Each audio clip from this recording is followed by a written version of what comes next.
Gentlemen, I would now like to invite Shri Yunus Khan, who is the Honourable Minister for Public Works Department, Transport, Government of Rajasthan, to highlight the Huge round of applause, Mr.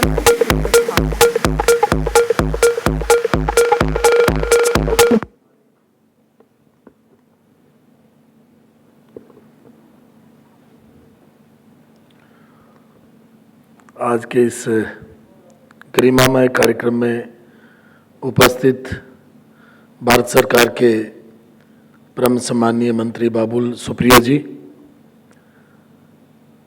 ऋषि जी और थापर साहब सुब्रमण्यम जी, सभी अभी जिनको माननीय सुप्रियो साहब के हाथों से इकोनॉमिक टाइम्स के द्वारा प्रायोजित इस कार्यक्रम में अवार्ड्स मिले हैं, उन सब को मैं बधाई भी देता हूं, शुभकामनाएं भी देता हूं।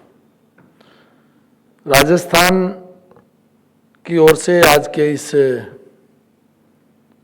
कार्यक्रम में मुझे उपस्थित होने का मौका मिला और इकोनॉमिक टाइम्स ने ये मौका दिया, उसके लिए मैं आपका बहुत बहुत आभार व्यक्त करता हूं, धन्यवाद करता हूं। अभी परम सम्माननीय बाबुल सुप्रियो साहब ने बहुत सारी ऐसी बातें बताई हमें कि किस तरीके से माननीय मोदी जी के नेतृत्व में भारत सरकार इस हिंदुस्तान को आगे ले जाने के लिए काम कर रही है। उसी कड़ी में अगर एक एक राज्य, एक एक जिला और एक एक गांव अगर आगे बढ़ेगा तो हमारा देश आगे बढ़ेगा, और जब देश आगे बढ़ेगा तो देश के हर नागरिक को प्रोस्पेरिटी मिलेगी, ये आप और हम सब जानते हैं। आज का जो कार्यक्रम है ये सप्लाई चेन मैनेजमेंट का, इसमें डिमांड और सप्लाई दोनों को अगर हम जोड़ दें तो ये अपने आप मैनेजमेंट हो जाएगा और ये जो चेन सप्लाई मैनेजमेंट का सिस्टम डेवलप हो जाएगा। मेरे पास राजस्थान में ट्रांसपोर्ट और पब्लिक वर्क्स डिपार्टमेंट दोनों हैं। वैसे ये भारत सरकार में ये एक विभाग माननीय नितिन गडकरी जी के पास है, लेकिन मैं ट्रांसपोर्ट मिनिस्टर्स की जो ग्रुप ऑफ मिनिस्टर्स की जो कमेटी है उसका चेयरमैन भी हूँ। लेकिन किसी भी राज्य में ट्रांसपोर्ट मिनिस्टर के पास दूसरे विभाग तो हैं, लेकिन पब्लिक वर्क्स डिपार्टमेंट जिसका मुख्य रूप से सड़क बनाने का काम है और सड़क मुख्य रूप से कनेक्टिविटी देती है, ऐसे कार्यक्रम, ऐसे विभाग दूसरे मंत्रियों के पास नहीं है। सौभाग्यवश मैं दूसरी बार ट्रांसपोर्ट का मिनिस्टर हूँ और मैं ज़्यादा आपका लंबा समय नहीं लेते हुए इकोनॉमिक टाइम्स को बधाई देते हुए ये कहना चाहूँगा कि यहाँ जो जितने लोग बैठे हैं वो किसी न किसी तरीके से ट्रांसपोर्ट सिस्टम से जुड़े हुए हैं। अगर माननीय सुप्रियो साहब हवाई जहाज से उड़ करके दिल्ली आए, दिल्ली से मुंबई आए और मुंबई से भी कार में बैठ करके यहाँ तक आए, तो कहीं ना कहीं ट्रांसपोर्ट का अपना रोल है और बिना ट्रांसपोर्ट के हमारा जीवन आगे नहीं बढ़ सकता।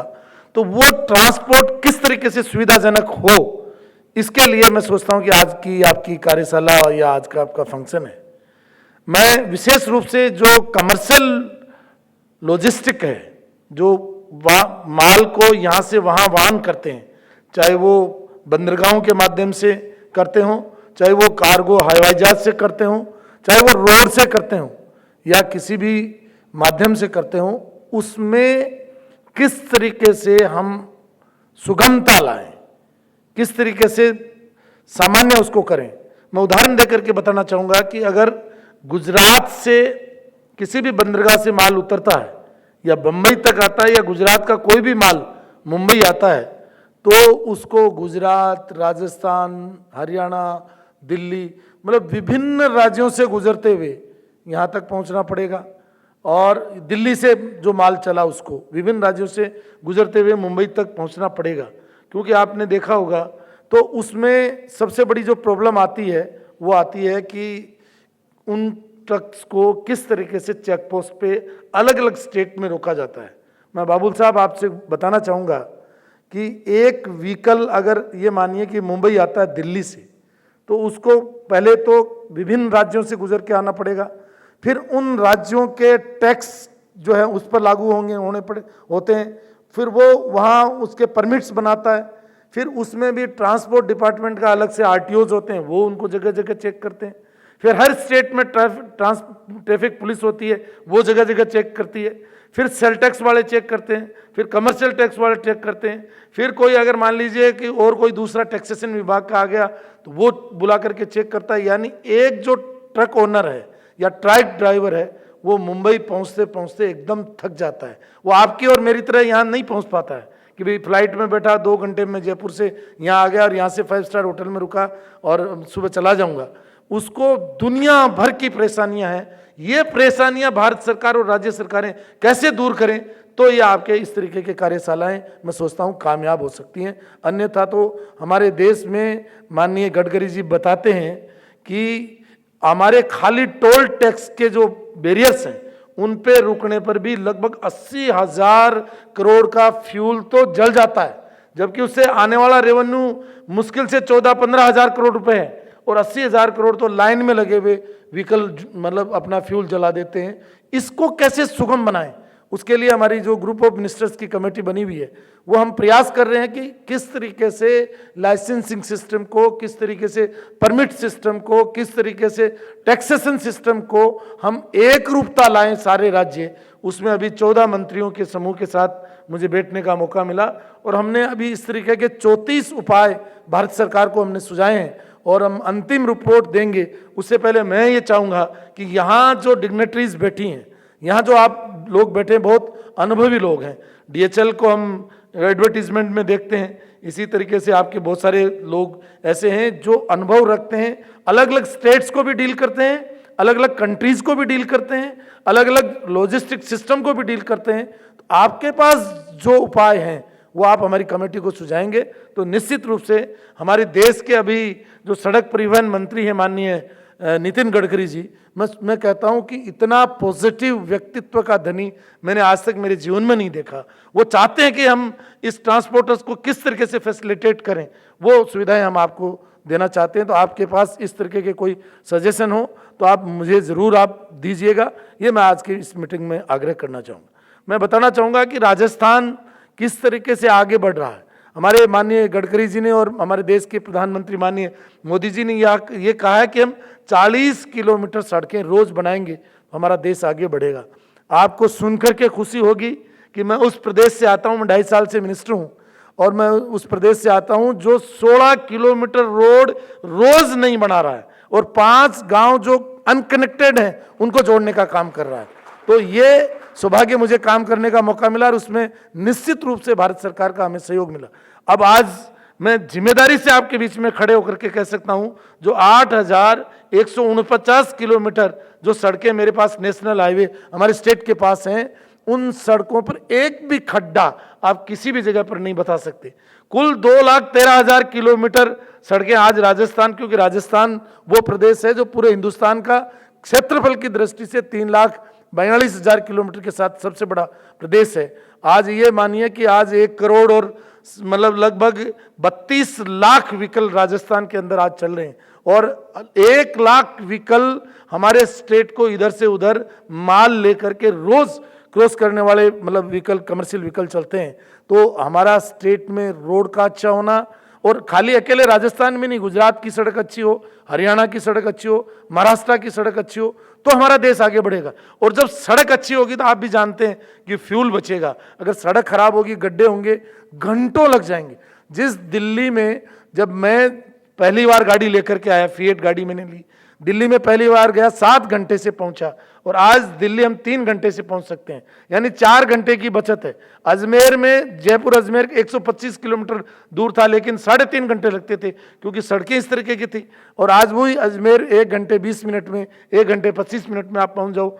तो सड़कों का अच्छा होना और उन सड़कों पर भारत सरकार का इन्वेस्टमेंट करना, ये शो करता है कि अब सड़कें अच्छी होंगी, हमारा ट्रांसपोर्ट का पब्लिक ट्रांसपोर्ट सिस्टम अच्छा होगा और हम फैसिलिटेट करें उसको। क्योंकि ये मैं निश्चित रूप से इस बात का आप भी मेरे से सहमत होंगे कि जब तक हमारे इस देश में हमारा सिस्टम नहीं सुधरेगा तब तक जो है हमें परेशानियों का सामना करना पड़ेगा। और वो मतलब उत्पादक है, अनप्रोडक्टिव काम में हमारा पैसा और एनर्जी खर्च हो रही है। जैसे उदाहरण के लिए आज जो ट्रक जगह जगह रोकते हैं हम, अगर इस सिस्टम को हम अगर सुधार करके और एक सिमिलर कर दें तो आज ये कितना बड़ा फ्यूल हमारा बच सकता है, कितनी हमारी नेशनल सेविंग हो सकती है। इसकी ओर हमें सबको सोचना चाहिए। और इकोनॉमिक टाइम्स ने आज इस जिस तरीके का कार्यक्रम रखा है और आप लोग आए हैं, जिन लोगों को अवार्ड मिला है, मैं सोचता हूँ आप भी अलग अलग फील्ड में बहुत अच्छा काम कर रहे हैं, इसलिए आपको अवार्ड मिला है। मैं आपको इतना ही बताना चाहूँगा कि माननीय नितिन गडकरी जी का ये सोच है कि हम इस सिस्टम को कैसे चेंज कर सकते हैं। तो उन्होंने ये सोचा कि अगर हम सीधा पार्लियामेंट में जाएंगे, अमेंडमेंट करेंगे, जो सेंट्रल मोटर व्हीकल एक्ट 1988 का है उसमें अगर अमेंडमेंट करेंगे तो पिछली बार भी दिक्कत आई थी, क्योंकि रोड सेफ्टी बिल लेकर के पिछली सरकार भी, यूपीए की भी आई थी और एनडीए की सरकार भी आई, दोनों में प्रॉब्लम आई।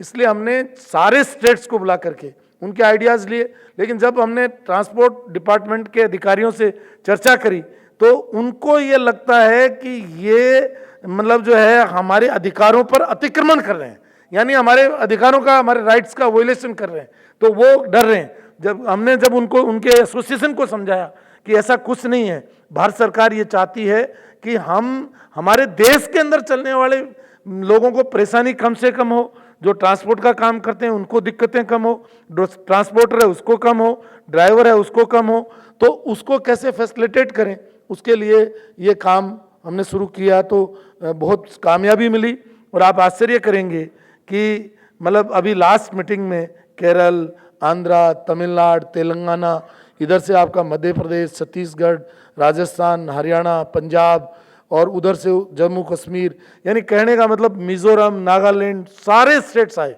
और जब शुरू में बिहार और इन्होंने, इवन मैं महाराष्ट्र में खड़ा हूँ, मुझे कहते हुए कोई अतिशयोक्ति नहीं कि यहाँ के माननीय मंत्री जी भी पहले जब तक इस मीटिंग में अटेंड करने नहीं गए, उनको लगा कि भारत सरकार राज्य सरकारों के अधिकारों पर बहुत सारे राज्यों को लगा कि अतिक्रमण कर रही है, लेकिन वास्तव में भारत सरकार का, माननीय नितिन गडकरी जी का, माननीय मोदी जी का ये सोच है कि हम किस तरीके से, जैसे माननीय सुप्रियो साहब ने कहा कि ईज ऑफ बिजनेस जो है किस तरीके से हो, ईज ऑफ डूइंग बिजनेस किस तरीके से हो, उसी तरीके से ईज ऑफ डूइंग ट्रांसपोर्ट कैसे हो, उसके लिए हम कटिबद्ध हैं और निश्चित रूप से उसमें सुधार करेंगे।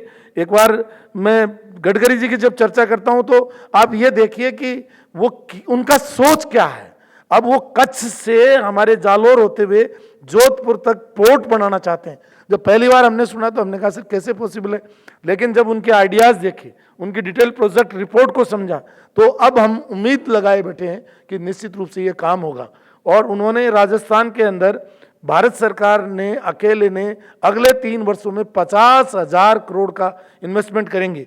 तो मैं सोचता हूँ कि ये रोड इंफ्रास्ट्रक्चर हमारा राजस्थान का और स्ट्रॉन्ग होगा, तो उससे, क्योंकि आज राजस्थान माइंस और मिनरल्स का स्टेट है, आपको सबको पता है, हर ट्रांसपोर्टर का वहाँ काम पड़ता है, मार्बल वहाँ निकलता है, ग्रेनाइट वहाँ निकलती है, सीमेंट के बड़े हम प्रोड्यूसर हैं, और सोलर एनर्जी के अंदर आज राजस्थान अच्छा चल रहा है। और जो आपका डीएफसी डेडिकेटेड फ्रेट कॉरिडोर जो है, उसमें भी जो DMIC Delhi Mumbai industrial corridor है, उसका 40% हिस्सा अकेले राजस्थान में है। तो अब भविष्य राजस्थान, क्योंकि सोलर वहाँ है, डीएमआईसी फिर जा रही है, और हमने, आप ये देखिए जितनी पॉलिसी, चाहे स्टार्टअप की पॉलिसी हो, चाहे रिप्स की हमारी पॉलिसी हो, चाहे वो हमारी सोलर एनर्जी की पॉलिसी हो, या किसी भी तरीके से जितनी स्किल डेवलपमेंट के हिसाब से भी राजस्थान आज नंबर 1 स्टेज पर है। तो राजस्थान धीरे धीरे ग्रो कर रहा है। और इस सिस्टम में सबसे पहले मैंने एज ए ट्रांसपोर्ट मिनिस्टर, आप ये देखिए कि हमने ऑनलाइन मतलब टैक्स जमा कराने का प्रोविजन हमने पहला स्टेट के रूप में किया। हमने डीलर्स को गाड़ी रजिस्ट्रेशन करने के पावर दिए, हमने स्कूल्स को जो है लाइसेंस बढ़ाने के पावर दिए, और ट्रांसपोर्ट में बहुत सारे हमने चेंजेस किए हैं। मैं यहाँ ज़्यादा लंबी, क्योंकि इंडिया भर के लोग बैठे हैं, मेरे स्टेट की यहाँ बात ज़्यादा करूँगा उचित नहीं है, लेकिन फिर भी आज मुझे यहाँ बुला करके एक मंत्री के रूप में मैं आया हूँ, तो मैं राजस्थान को रिप्रेजेंट करता हूँ। तो राजस्थान, मैं ये कह सकता हूँ कि आने वाले 2 साल में पूरे हिंदुस्तान का रोड सेक्टर में मॉडल स्टेट होगा। और आज रोड्स पर जिस तरीके का हम इन्वेस्ट कर रहे हैं, अभी हमने 3,000 करोड़ रुपए एशियन डेवलपमेंट बैंक से, 3,000 करोड़ रुपए वर्ल्ड बैंक से, और 10,000 करोड़ रुपए एशियन कंपनीज से, और इसी तरीके से 4,000 करोड़ रुपए नाबार्ड से लेकर के राजस्थान की सड़कों को ठीक करने का काम हमने शुरू किया है। और मैं उम्मीद करता हूँ कि ये अच्छा होगा। इसी तरीके से मैं ये कहूँगा कि ये सप्लाई चेन मैनेजमेंट का आज का जो कार्यक्रम इकोनॉमिक टाइम्स ने किया है, उसके लिए हमें आमंत्रित किया, उसके लिए मैं आपको बधाई और धन्यवाद देता हूं और आपको आमंत्रित करता हूं कि राजस्थान में आपको कहीं भी लगे कि हमें असुविधा हो रही है, चाहे कोई भी ट्रांसपोर्टर हो, हमारे दरवाजे आपके लिए हमेशा खुले हैं। निश्चित रूप से हम सहयोग करने के लिए तैयार हैं।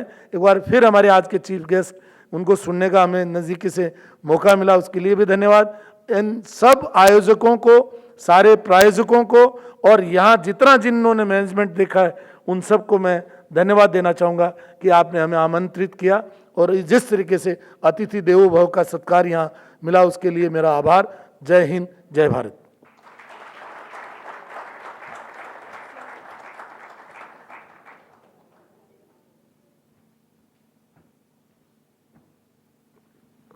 Thank you so much, Shri Yunus Khan. Request Mr. Rishi Kapoor to kindly come forward and present a memento to our Honorable Minister.